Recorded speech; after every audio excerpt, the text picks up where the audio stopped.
साहब सिर्फ हैदराबाद को है। जुमला जो वैकेंसीज है 8,300 वैकेंसीज है और उसमें हैदराबाद को 40% का शेयर दिया गया, क्योंकि यहाँ पॉपुलेशन भी 40% है। और आज के इस प्रोग्राम के अंदर सबसे पहले हमारे जो होम मिनिस्टर साहब है नायन नरसिम्हा साहब आपसे तफसीली बता चुके हैं। मेरे भाई असदुद्दीन अवैसी साहब जो MP हैदराबाद के, अहमद पाशा कादरी साहब Sharjah assembly MLA, Mumtaz Ahmed Khan साहब MLA, लोगों को एम्प्लॉयमेंट प्रोवाइड किया जाए, उसके लिए स्किल डेवलपमेंट की कोशिश कर रहे हैं। और हमारे सत्यनारायण साहब जोनल कमिश्नर, उन्हें मैं मुबारकबाद देता हूँ जो सबसे पहले आपके जोन में प्रोग्राम शुरू हुआ।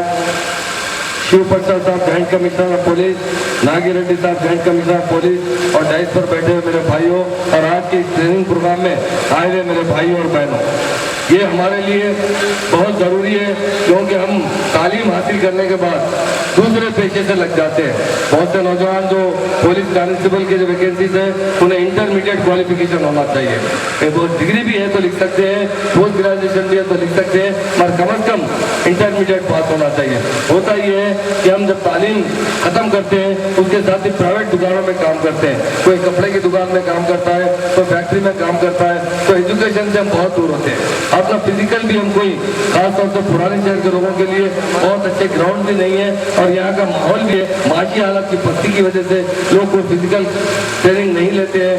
कोई यानी कोई जिनसे इत्तेहाद मुस्लिमीन के साथ मिलते हुए पुराने शहर में भी हमारे ऑनरेबल CM साहब ने नए शहर की तरह तमाम जितने फैसिलिटीज नए शहर को है उसी तरह प्रोवाइड करेंगे। एम्प्लॉयमेंट में पुराना शहर बिल्कुल नजरअंदाज हो चुका था।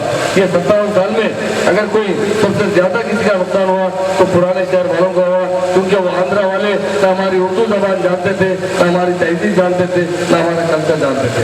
आज हमारे ऑनरेबल CM साहब हमेशा खासतौर से मुस्लिम कमेटी को दूसरी कमेटी के तरफ